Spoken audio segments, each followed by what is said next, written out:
Computer Network and Security, Unit 4, Network Security.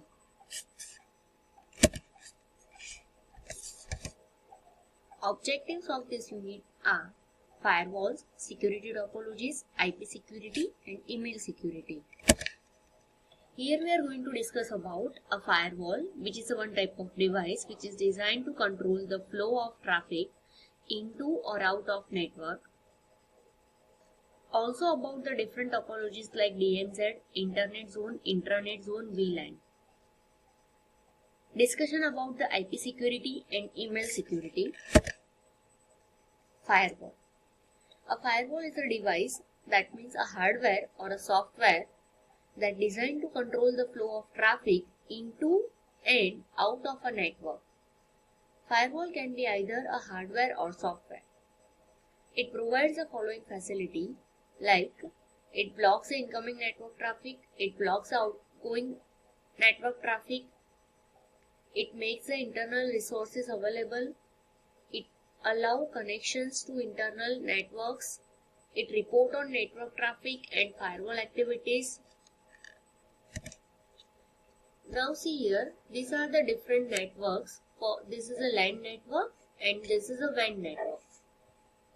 There is a firewall in between this LAN and WAN.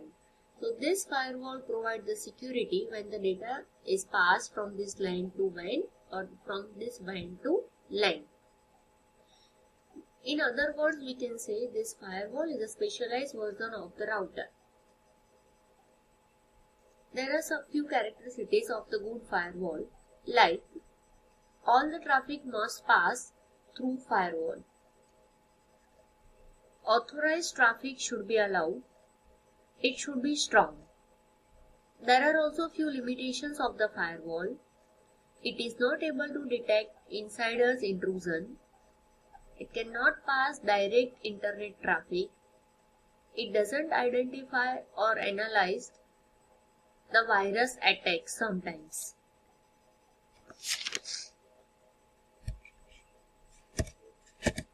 Types of firewall. Basically, there are 4 types of firewall: packet filter, circuit level gateway, application level gateway, and stateful multi-layer inspection firewalls. All the 4 different types of firewall are working on the different layer of our network models. Basically, there are 2 network models, OSI model and TCP/IP model. In the OSI model, there are 7 layers are available. So when the data is passed from the OSI model, then it is passed from this 7 layers, and when it is passed from the TCP/IP model, then it is passed from this 4 layer.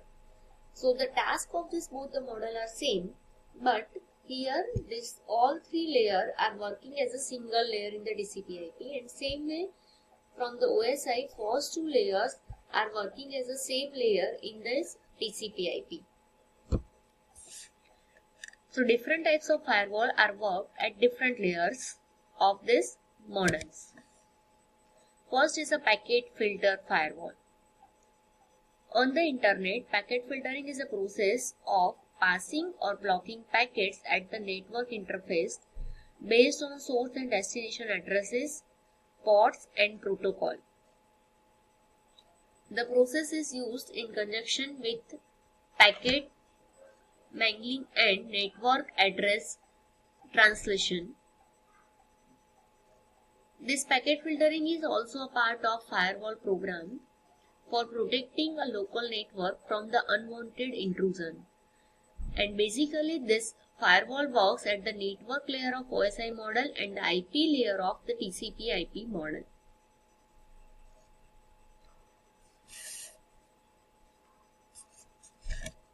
Circuit level gateways.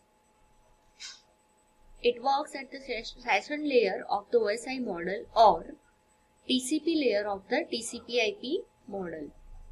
It monitors the TCP handshaking between the packets.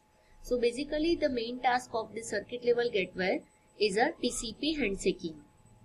It applies a security mechanism when TCP or UDP connection is established, and once the connection has been made, packets can flow between the hosts without further checking.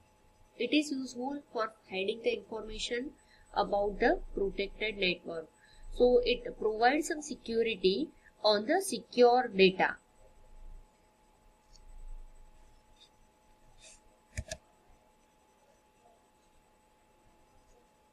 Third type of firewall, application level gateways. It is also called proxies. They are similar to the circuit level gateways, but one difference is that they are applied at the application. They are application specific firewalls. It works at the application layer of the OSI model. It has a full access to the protocol. User request services from proxies. Proxy validates request as a legal. Then actions request and returns result to the user. It need a separate proxies for each services like SMTP application layer services, NNTP, DNS, NTP. Custom service generally not supported.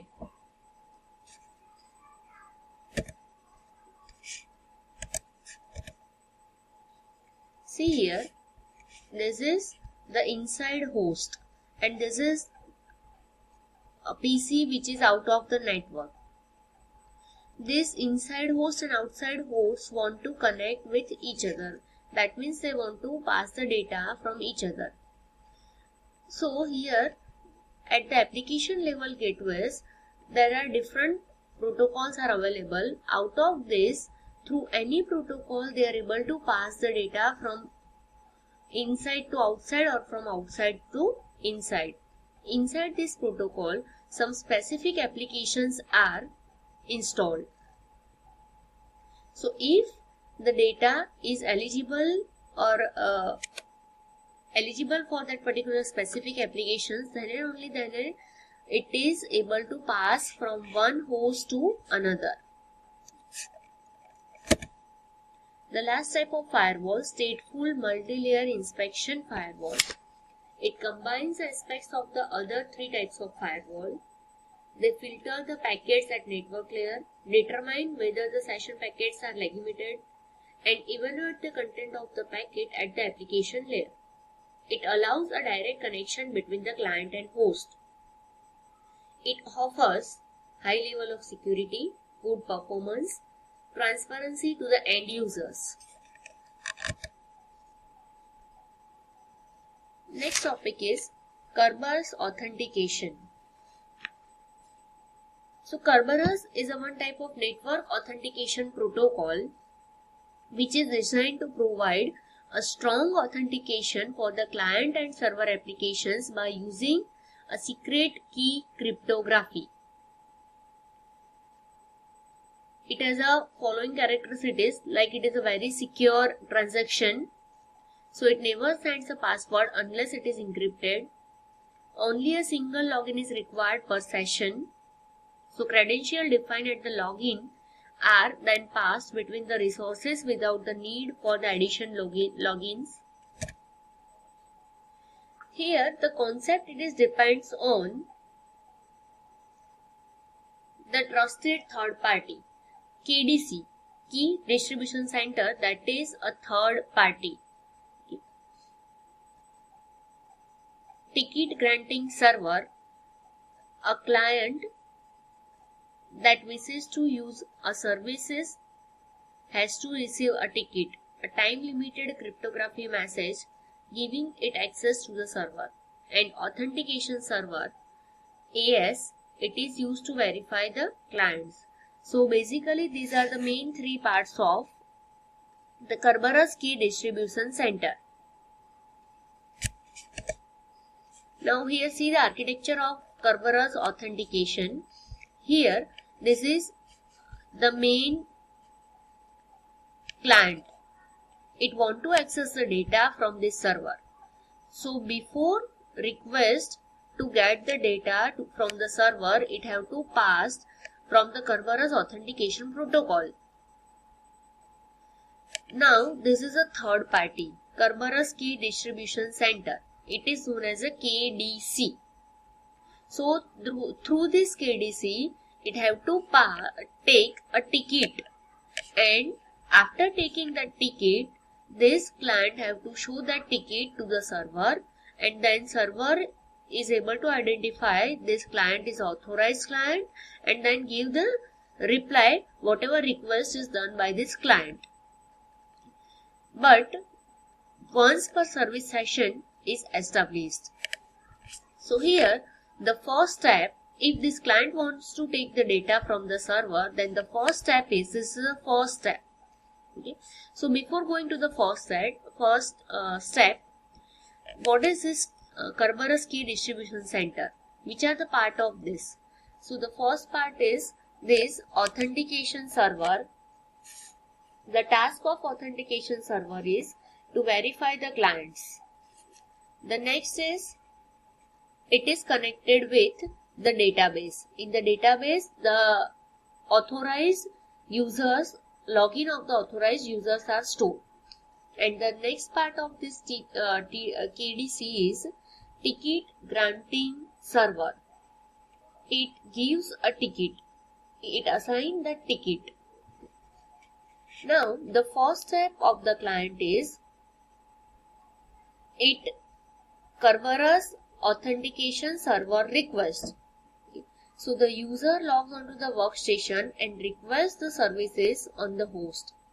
The workstation send a message to the authentication server This authentication server is going to check whether this workstation that is authorized or not. So it is going to check in the database. If the data is available in the database, then this workstation is an authorized workstation. Okay. So now the step 2. The authorization server verify the user's access right in the user database and it create the TGT, ticket granting ticket, okay, and a session key. The authorized server encrypts the result using the key derived from the user's password and send a message back to the user's workstation.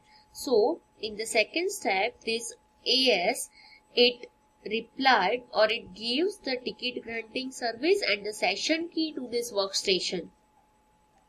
Now the third step, with the use of this ticket granting service, it is going to request to the ticket granting server. So when this user of the workstation want to access the services, the workstation client application send a request to this ticket granting server containing the client name, real name and the timestamp. The user provides his identity by sending the authenticators encrypted with the session key received in step number 2. So here it requests with session key which is received in step number 2. Okay. Then the next step, that is ticket granting server, it decrypt the ticket and authenticators verify the request and create a ticket for the requested server. Okay. Now the fourth step, it is going to create a ticket and pass that ticket to this workstation. Now this workstation have a ticket or authentified ticket. Okay. Now the fifth step is it sends a request. This workstation sends a request to the server containing a ticket which is get in the step number 4. The service authenticated the request by decrypting the session key. The server verifies the ticket.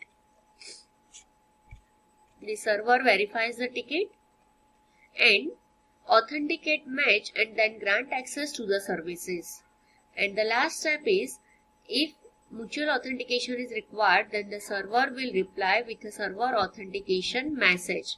Okay. So the last step is, in the step number 6, it reply with all the services available.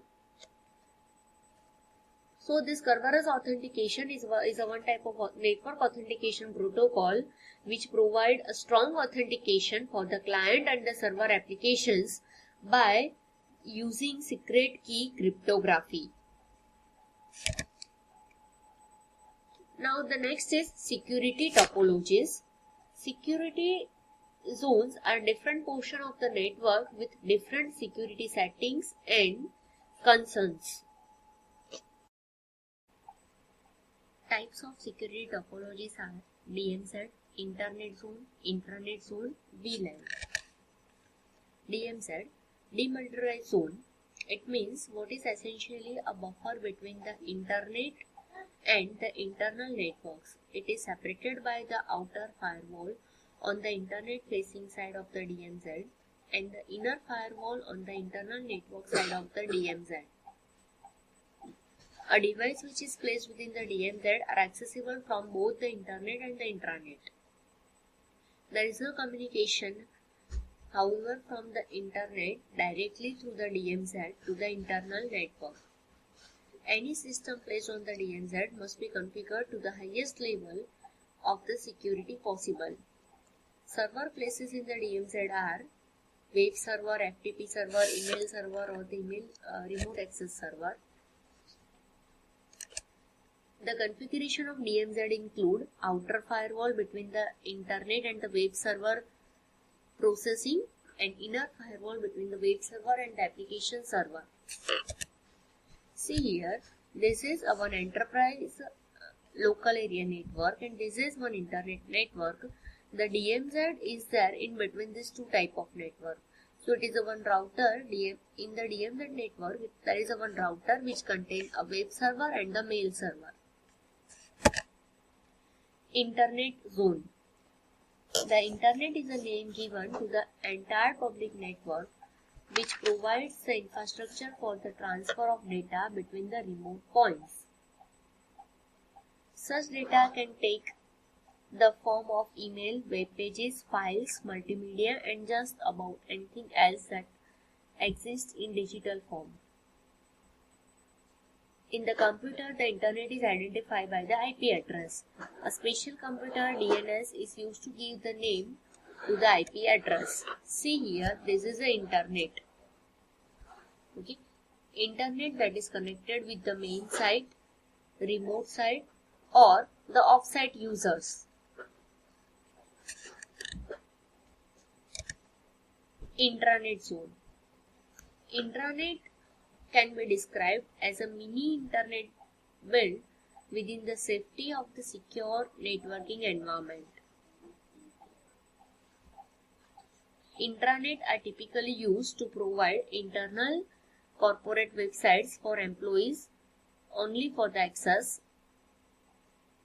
Because the intranet server have internal private IP addresses and reside behind firewalls, they are generally not accessible to the outside world. If external access is needed to the intranet, this is best achieved through the implementation of the virtual private network. See here, in the intranet, here there is a single server which is connected with PCs locally.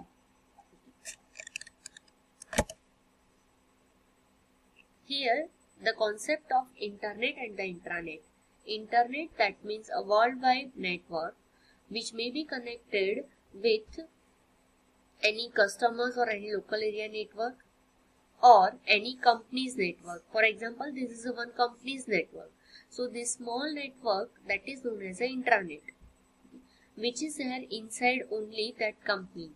But intranet network also be able to contain about the firewall, application servers and local PCs. Virtual local area network. VLAN is a way of dividing a single physical network switch among the multiple network segments or the broadcast domains. It has the ability to configure multiple LANs on a single switch. It allows the switches to share many VLANs over a single physical link. Routers needed to make a different VLAN. See here there are the three switches. Switch 1, switch 2, switch 3. Switch 2 is connected with the PCs which have IP address 172.17.10.21, here 20.22 and 30.23. Okay. Now switch 3, this is a physical network. In the physical network with switch 3, these 3 LANs are connected which have a IP address 172.17.10.24 and 20.25 and 30.26. Now the PCs which have a IP address 10.24, here 10.21, they want to communicate, but physically they are not connected. Okay, so the network which is virtually established with the IP addresses 10.21 and 10.24, they are able to pass the data to each other with another switch. Okay, so this network is not physically directly established, but PC number 1 and PC number 4 can able to pass the data virtually, and that is called as a virtual local area network with IP10. Same way PC2 and PC5, these both are able to pass the data virtually, and because here this 20 and this 20, this IP is same. So these are the virtual local area network 20. Same way here PC3 and PC6, these both are able to pass the data virtually, and these are known as a VLAN 30. Advantages of VLAN: it provides the security, cost reduction due to not physically established the connection. It gives a higher performance. It broadcasts a strong mitigation.